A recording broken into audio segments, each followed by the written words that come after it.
السلام عليكم ورحمة الله وبركاته. كلهم وعن ونكسب ملك استادني كتوجتان ومركل إيه برنامجنا عافماتك موضوعنا أيام سوق هذا إنه وحلو يقنا اللغة قلاد كرونيك كيدني ديسيس ومن هذا نقول حنود مدة درقاتها كل عام أصيبه كليها كواس وسنضي الدم بكسو بدنيه تتكسر مالد أصلا مركانا دون كوا وبدن مركا كينا إن كليه مركا خطر سوى جهده وقدام بيتنا كينا كرا إن شغله كليدو هو صور عضو أو مركا ماشي كبحد كبير هامبا taas oo loo yaqaano inay noqoto kalidu mid aan shaqaynaynin marka laga hadlayo guud ahaan waxay kaliya u qabtaan shaqo muhiim ah jirka kuwaas oo ka qayb qaata in hoos loo dhigo isla markaana la gaarsiiyo xaddiga saxda temperature-ka ama heerkulka qofka marka ay jirka waxa kale oo ka mid ah shaqooyin kaliya ay qabtaan inay qayb ka qaataan soo saaritaanka unugyada casay dhiigga kuwaas oo qaada maadada loo yaqaano oxygen-ta taas oo muhiim ah maskaxda iyo samabada iyo guud ahaan un kasta oo ka mid ah jirka qofka ama marka noolaha marka laga hadlayo cudurada ku dhaca kaliyaha ee muddada dheer qaata waxa ay yihiin kuwa ugu badan ee sanadada dambe ku soo badanayay guud ahaan dunida daraasad la sameeyay waxa lagu ogaaday in dalka Mareykanka oo kaliya ay sanadkii ku dhacaan in ka badan 26,000 halka dalka Ingiriiska ay ku dhacaan ama boqortooyada Ingiriiska dad gaaraya 1 milyan taas waxay ka dhigan tahay in halista cudurada kaliya ku dhacay waqtiga dheer qaata ay si laba jibaarmi karto markasta qofka daadisu ay korodho waxyaabaha inta badan sababtoo ah ee keeni kara waxa kamid ah cudurada ku dhaca kaliyaha ee marka waqtiga dheer qaata sida sonkorta ama macaanka dhiigkarka ama cadaadiska dhiigga oo sareeya iyo haddii marka qofka family-giisu ay leeyihiin cudurada ku dhaca kaliyaha ee markaa keenay in kaliyuhu ay noqdaan howlgab ama markaa shaqada ay joojiyaan iyo ugu dambeyntii qof kasta markaa daadiisa ka kormarto ama ay dhaafto 60 jir waxyaabaha inta badan waxyaabaha loo aaneeyo inay keeni karaan ama ay soo dadejin karaan cudurada ku dhaca kaliyaha ee markaa waqtigoodu dheeraado guud ahaan marka laga hadlayo cudurada ku dhaca kaliyaha waa kuwo markaa waqti dheer qaata sidoo sheegnay waxaan inta badan ay keeni karaan in kaliyuhu marka aanay si wacan aan ugu shaqeynin waxyaabaha kale marka ay gaarka leeyihiin waxa kamid ah tusaalahaan oo kale inay ku dhacaan dadka marka ka soo jeeda qaaradda Asia ama Aasiya iyo sidoo kale marka dadka madow ay inta badan ku badan yihiin cudurada ku dhaca kaliyaha marka waqtiga dheer qaata waxyaabaha kale marka la arkay waxa kamid ah haddii xaaladda kaliyuhu marka ay ka sii darto in shaqadii marka ugu dambeyntii ay labadii kaliyoodba ay joojiyaan balse xaaladani inta badan ma badna oo waxa dhacda in marka kaliyihii mid kamid ah marka ay shaqadii joojiso waxyaabaha kale marka lagu arkay dad kale si kaliya ama cudurada waqti dheer qaatay marka kaliya ku dhaca in marka dadka qaarkood ay muddo marka ay noolaadaan iyagoo marka cudurka la nool waxyaabaha sababa marka laga hadlayo waxyaabaha sababa cudurada ku dhaca kaliya waqtiga dheer qaata waxa kamid ah cadaadiska dhiigga oo marka sareeya tusaalahaan oo kale waxa dhici karta in dhaawac soo gaaro xididada yaryar ee marka ku jiray kalida taasoo ugu dambeyntii keento in kaliya marka si habsami ah u shaqeyn karo isla markaana ay joojiyaan shaqadii ama qayb ahaan ay marka shaqadii ay joogsato waxyaabaha kale kan waxa kamid ah macaanka ama sonkorta inta badan waxay keentaa in maadada loo yaqaan glucose ay ku badato meesha lagu safeeyo kaadida taasina ay keento in marka ugu dambeyntii uu dhaawac soo gaaro filtrationkaas ama alka marka lagu safeynayo kaadida iyo waxyaabaha wasaqda ah marka ku jiray dhiigga marka macaanku wuxuu kamid yahay waxyaabaha dhaawici kara kaliyaha waxa kale oo keeni kara haddii xaddiga cholesterol aad u sareeyo taasoo keeni karta inay ku urto marka dhuumihii dhiigga qaadaya ama xididada yaryar marka kalida taasina waxay keenaysaa in shaqadii kaliyuhu ay marka iyaduna ay istaagto waxa kale oo kamid waxyaabaha keeni kara in shaqada kaliyuhu dhaawac soo gaaro isla markaana qofka uu ku dhaco CKD ama cudurada marka waqtiga dheer qaatay kaliyuhu infectionska ama caabuqyada ku dhaca kaliyaha kuwaas marka ay keeni karaan bacteria virus iyo marka nooleyaasha kale yaryar ee marka dhaawici kara habdhiska mareenka aanu ka hadlayno marka kaliyaha haddii marka aan ku sii socono waxyaabaha kale marka dhaawici kara ama keeni kara waxa loo yaqaan CKD-ga ama cudurada marka waqtiga dheer qaatay ku dhaca kaliyaha wax kamid ah in marka dhuumihii marka kaadida soo qaadayay ee awdmaan taas marka waxay keeni kartaa in ay kaato in kaadida marka kaliyaha lagu safeeyay in dibadda loo saaro taasina marka ugu dambeyntii ay keento in marka dhaawac soo gaaro kaliyihii waxa kale oo ay keeni kartaa in qanjirka loo yaqaan prostate-ka ee raggu isaguna sidoo kale uu marka ku dhaco enlargement ama marka uu bararo ama marka uu weynaado marka waxyaabahaas waxay kamid yihiin sidan xusnay waxyaabaha keeni kara in qofka ay ku dhacaan waxa loo yaqaano cudurada kaliyaha ee marka waqtiga dheer qaata waxyaabaha kale marka keeni kara cudurada marka waqtiga dheer qaata ee kaliyaha ku dhaca waxa kamid ah haddii markii marinkii ay kaadidu mareysay ay xiranto sida tusaalahaan oo kale dhagaxaanta kaliyaha ku sameysma ay sabab yihiin in kaadidu marka ay dib ugu noqoto kaliyihii waxa kale oo marka keeni kara xanuunada ku dhaca kaliyaha haddii qofku muddo dheer qaato dawooyinka xanuun baabiyaasha loo yaqaano ay kamid yihiin aspirin iyo ibuprofen kuwaas marka waxay keeni karaan in marka ay dhaawacaan habdhiska kaadi mareenka gaar ahaan marka kaliyaha intaas marka waxay kamid yihiin waxyaabaha keeni kara ama sabab noqon kara xanuunada ku dhaca kaliyaha ee marka waqtiga dheer qaata haddaynu gudubno qaybta xigta oo ah calaamadaha lagu garto marka laga hadlayo calaamadaha lagu garto xanuunada ku dhaca kaliyaha waqtiga dheer qaata waxa loo qaybiyaa laba qaybood. xaaladda koobaad waxaa dhici karta inaan la aqoonsan isla markaana uu jirku qayb ka qaato in markaa uu caawiyo keliyihii, taasoo markaa keenaysa in xilli hore markaa aan la aqoonsan in qofku uu leeyahay xanuunada ku dhaca keliyaha ee waqtiga dheer qaata. hase yeeshee marka laga hadlayo marxaladda labaad waxaa qofka lagu arkaya calaamadihii kuwaasoo muujinaya in qofku leeyahay xanuunada ku dhaca keliyaha ee waqtiga dheer qaata. calaamadaha waxaa ka mid ah in miisaanka qofku hoos u dhaco isla markaana ay yaraato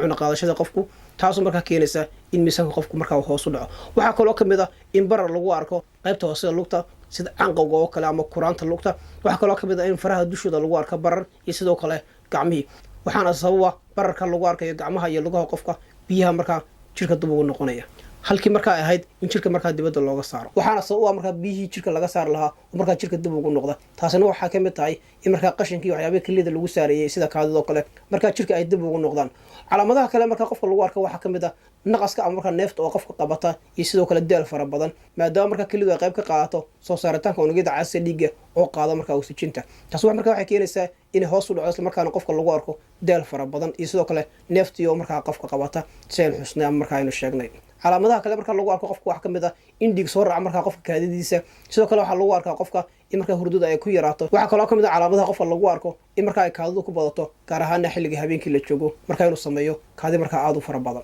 calaamadaha kale markaa lagu garto xanuunada markaa waqtigooda dheeraada ee ku dhaca keliya waxaa ka mid a marxaladda labaad in markaa qofku uu yeesho maqaarkiisu cuncun fara badan. waxaa kaloo ka mid a qofka markaa dareema in markaa murquhu ay xanuunayaan. waxaa kaloo ka mid a qofku had iyo jeer u muuqda markaa inuu xanuunsanayo. waxaa kaloo ka mid a markaa inuu qofku leeyahay madax xanuun fara badan, iyagoo dambeyntii marka laga hadlayo ragga oo noqda markaa howlgab marka laga hadlayo xagga jinsiga. intaas markaa waxay ka mid yihiin calaamadaha lagu garto xanuunada ku dhaca keliyaha ee markaa waqtigoodu u dheeraado. siyaabaha loo baadho marka laga hadlayo siyaabaha loo baadho ama lagu ogaado xanuunada ku dhaca keliyaha ee markaa waqtigooda dheeraado waxaa ka mid ah in qofka markaa laga qaado dhiig ama sidoo kale laga qaado kaadi. labada baaritaan inta badan waxay hordhacu yihiin in la ogaado xilli hore xaaladaha markaa qofku ay ku sugan yihiin markaa kelihiisu, taasoo markaa keenaysa in markaa loo qoro dawada ku habboon. marka qofka laga qaado kaadi ama dhiig waxaa la eegaya maadooyin macayana kuwaasoo haddii markaa xadigooda aada u sarreeyo ay ka turjumayaan markaa inaan keliyihii si habsamiya markaa si wanaagsan aanay u shaqaynayn. waxyaabaha laga baadhay waxaa ka mid a maadada loo yaqaano keratiniin oo laga eegayo markaa kaadidii iyo sidoo kale dhiiggii iyo sidoo kale weliba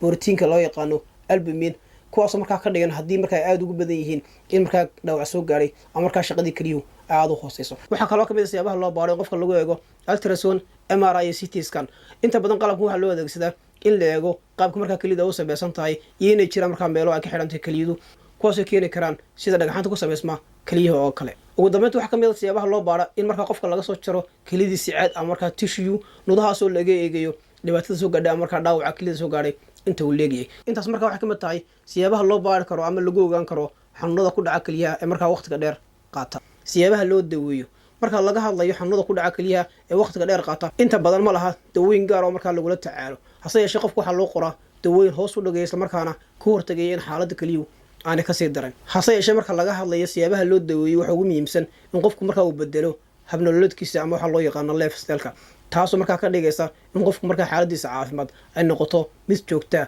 taasoo markaa u wanaagsan keliyihii isla markaana meesha ka saari karta ama yareyn karta dhaawac ama dhibaatooyinka soo gaadhaya keliyihiisa. waxaa kaloo ka mid a siyaabaha loo daweyn karo inuu qofku joogteeyo dawooyinka loogu qoray xanuunada markaa uu la nool yahay sida markaa cadaadiska dhiigga oo sarreeya iyo sidoo kale macaanka. siyaabaha kale markaa loo daweyn karo waxaa ka mid ah habka loo yaqaano dialysiska oo markaa qofka lagu rakabayo mashiin kasoo saaraya waxyaabihii qashinka ah ee markaa kelidu markaa caafimaadka qabtay jirka dawladda markaa qashinka uga saaraysay sida markaa waxyaabihii kaadida ku jiray qashinka ah. iyo ugu dambeyntii siyaabaha kale qofka loo daweyn karo waxaa ka mid ah in qofka loo geliyo keli ama laba keliyood haddii loo heliyo habka loo yaqaano kidney transplant, maadaama markaa keliyihii ay shaqadii joojiyeen isla markaana ay kasoo gudbeen marxaladda labaad calaamadihii lagu garanayay aynu soo sheegnay. dhowrkaa qodob aynu sheegnay waxay ka mid yihiin hababka loo daweyn karo ama loo xalin karo cudurrada ku dhaca keliyaha ee markaa daba dheeraada ama markaa waqtiga dheer qaata. siyaabaha looga hortago waxaynu sheegi doonaa 10 hab kuwan oo kaa caawinaya inaad sare u qaado isla markaana aad ka hortagto xanuunada daba dheeraada ama waqtiga dheer qaata ee ku dhaca keliyaha. waxaa ka mid ah in qofku uu sameeyo jimicsi joogtaa. jimicsi joogtada wuxuu kaa caawinayaa in sare loo qaado caafimaadka keliyaha. waxaa kaloo ka mid ah in qofku aanu isticmaalin dawooyinka aan u baahnayn qoraal dhakhtar sida aspirin iyo morphine iyo kuwa markaa la midka ah. waxaa kaloo ka mid ah in qofku uu xadido miisaankiisa. waxaa kaloo ka mid ah in qofku had iyo jeer uu ku dadaalo inuu noqdo qof markaa active ama markaa jimicsi sameynaya. waxaa kaloo ka mid ah in qofku cuno cunto caafimaadka u wanaagsan tanoo markaa qayb ka qaadanaysa inuu keliyihiisa ku ilaaliyo xaalad caafimaad qabta. waxaa kaloo ka mid ah in qofku had iyo jeer uu ka warhayo xaaladda markaa faamiligiisa taariikh ahaan inay leeyihiin xanuunada ku dhaca keliyaha taasoo markaa u saamaxaysa inuu had iyo jeer uu ka warqabo waxay ku sugan yihiin keliyihiisu. waxaa kaloo ka mid ah in had iyo jeer qofku uu ka warhayo hadduu leeyahay xanuunada ku dhaca ee dhiig wareega sida cadaadiska dhiigga oo sarreeya iyo sidoo kale maadada kolestaroosha ee duxda markaa ay ku badan tahay habdhiska dhiig wareega. waxaa kaloo ka mid ah in qofku markaa aqoon yeesho ama uu barto waxay yihiin markaa xanuunada keliyaha ku dhaca sida hadda muuqaalkan aynu duubin aynu ugu talagalnay inay markaa dadku uga faa'iidaystaan inay ogaadaan waxay yihiin xanuunada waqtiga dheer qaata iyo waxyaabaha markaa ay keeni karaan markaa qofku aqoon yeesho ama uu barto ama uu raadiyo macluumaad dheeriya ama markaa xog ku saabsan waxay yihiin xanuunada keliyaha ku dhaca. waxaa kaloo ka mid ah in qofku uu joojiyo isticmaalka ama cabitaanka sigaarka. inta badan sigaarku waxa uu dhaawacaa keliyaha isagoo markaa hoos u dhigaya maadada loo yaqaano oxygen-ta iyo sidoo kale ogeynada casida markaa dhiigga. waxaa kaloo ka mid ah hababka lagu hortegi karayo xanuunada ku dhaca keliyaha ee markaa waqtiga dheer qaata in qofka hadduu sigaarka cabo uu sigaarka joojiyo hadduu markaa balwado kale leeyahay sida alcohol waxyaabaha lamidkana markaa uu joojiyo. iyo ugu dambeynta oo ah in qofku had iyo jeer uu ku xidhnaado dhakhtarka ama markaa qof aqoon leh xanuunada ku dhaca keliyaha taasoo markaa u saamaxaysa in baaritaano dheeriya had iyo jeer lagu sameeyo keliyihiisa si markaa loo ogaado xaaladda caafimaad ee markaa keliyihiisu ay ku sugan yihiin. guud ahaan mawduuciinu ku saabsanaa xanuunada waqtiga dheer qaata iyo siyaabaha looga hortago intaas ayaan kusoo gabagabeynaya tan iyo kula dambe haddii rabeedmo oo ku mahadsantiin daawashadiina nabadgelyo.